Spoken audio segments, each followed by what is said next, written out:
But like it or loathe it, the beast has to be fed on a high-protein diet of advertising dollars. I gotta admit one thing, Ralph, boy, television is great for selling things. You can say that again. Today, almost half the time you're watching a commercial. The 30-minute television show is down to 22 minutes and 20 minutes. They've been sneaking them up on us. And it is a business, and it is a business that we are there to, on broadcast television, to sell products to America. Stop! You're both right. News 30. A lot of the executives in regular network television, they are tied to advertisers. There's a lot of fear. The whole deal was really to sell products, and so the shows that you made were things that wouldn't disturb you too much, or make you think too much, or even pay attention that much. Pay cable is not worried about that. They want interesting. Once you can stop worrying about getting 20 million people to watch your show, then you have a lot more flexibility. When it came to the depiction of women, dependence on advertising acted as its own glass ceiling. Network and cable channels that got their revenue from ad breaks had to be sensitive to the feelings of advertisers as well as their viewers. So it would be on subscription-only channels like HBO that the barriers would be broken and the lives of women shown with a frankness never seen before in prime time. Compared to the reach of the networks, the ratings for these shows were small, but their cultural impact would be enormous. The gods are punishing me for having casual sex. There's definitely constraints on broadcast that cable doesn't have that we fight against. If you're getting, 85% of your revenue from subscriber fees, you're not concerned about what advertising you're selling. You're not really concerned about your ratings. The thing about cable that really helped the television business is it does represent freedom.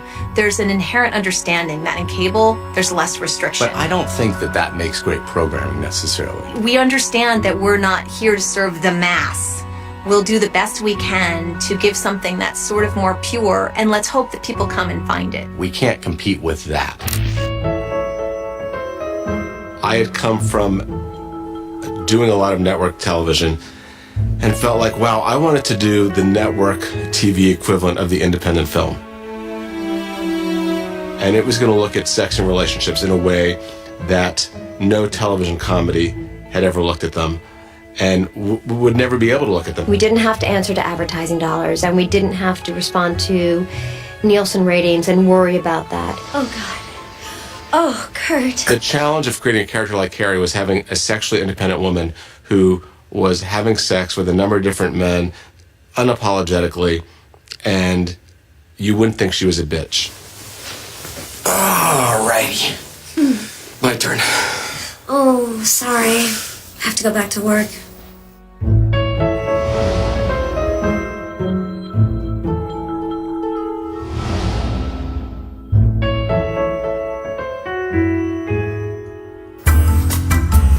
Mary Tyler Moore shook up television in the 70s. Carrie was going to be sort of a Mary Tyler Moore for, the new millennium. She's one of the ultimate independent women living in New York. When that show was in its heyday, that was our Bible. This is the first time in the history of Manhattan that women have had as much money and power as men, plus the equal luxury of treating men like sex objects. I was so surprised how many people stopped me, women, on the street and said, "This is my life. This is how I communicate with my girlfriends. This is how I share my life with my women friends." To me, what is the most exciting about Sex and the City, which I love, by the way, is that the focus on the friendships and the strength of the friendships. The relationship between those four women is always paramount, regardless of what's happening around them. A simple "you're so hard" is often quite effective. Sometimes men just need to hear a little encouragement. Such as? Yes, that's right, Don't stop, just like that. Come on, fucker, don't stop. Seeing those women sit around a table and talk frankly about relationships, that to me felt really revolutionary. In the past, a lot of male shows objectified women, and in this case, we were always objectifying the men. They didn't even have names. They were Mr. This or Mr. That. They came and went, and they were very disposable. I always felt bad for the men who came on. Well, they really don't get to say much. There's a brief introduction, and then their trousers are off. If I were to do a show about a bunch of guys, talking talking smack about women in an explicit way, it just would not be funny. We never considered the show to be political. We weren't that subversive. I think it was subversive because we weren't trying to be. We weren't necessarily thinking about making a social statement. We were thinking about what was going to be funny. Into the breach opened up by the big city cable girls stepped the network's suburbanites. ABC's Desperate Housewives carried the trend for explicit frankness into the heartland of mainstream America. I was influenced when I created the show by Sex and the City, but those women told each other everything. And my experience with women is that, a lot of them will share a lot, but they don't give away everything. If these women are going to be desperate, it's because they can't share everything about their lives. I wanted a very pretty universe so that the kind of dirty, dark, wicked goings-on would have a lovely pastel background.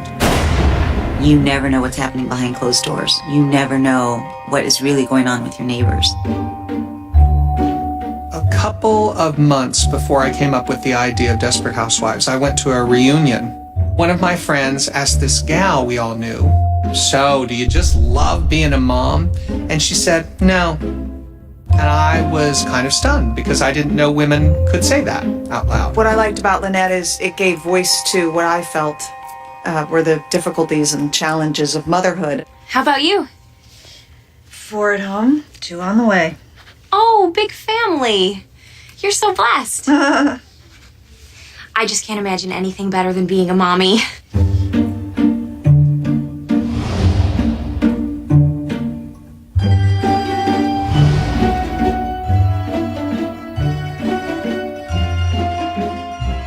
My experience when my children were little is there wasn't a whole lot of room for, wow, I hate this.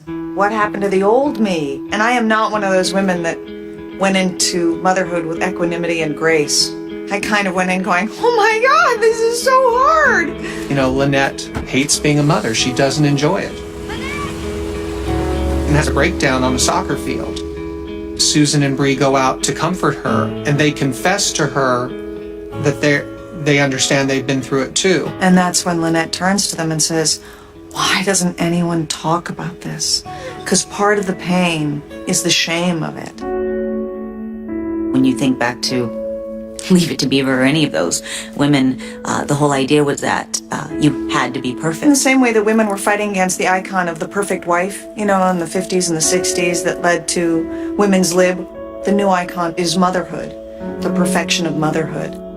When people say, oh, she's just a mother, I'm like, do you know how hard that is? It's a lot easier for me to get up in the morning and go to work when someone offers me a cup of coffee. When I decided to start writing the show, the first thing I came up with was the title, Desperate Housewives. The woman who was running the testing group said, a lot of women aren't going to like that. And that became interesting because it became clear to me they didn't really respect women who just stayed in the home. Now you have to go be the female CEO of a Fortune 500 company for us to respect you and to care about you. I find any woman who wants to be a wife and mother and devote her life to creating a home, I find there's something quietly and beautifully heroic about that, and I'm attracted to write about that.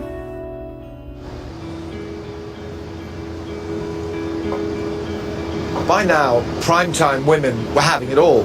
Independence, a career, a family, a sex life, not to mention adultery, addictions, complications, breakdowns, and suicides. As the famous cigarette advertisement once put it, you've come a long way, baby.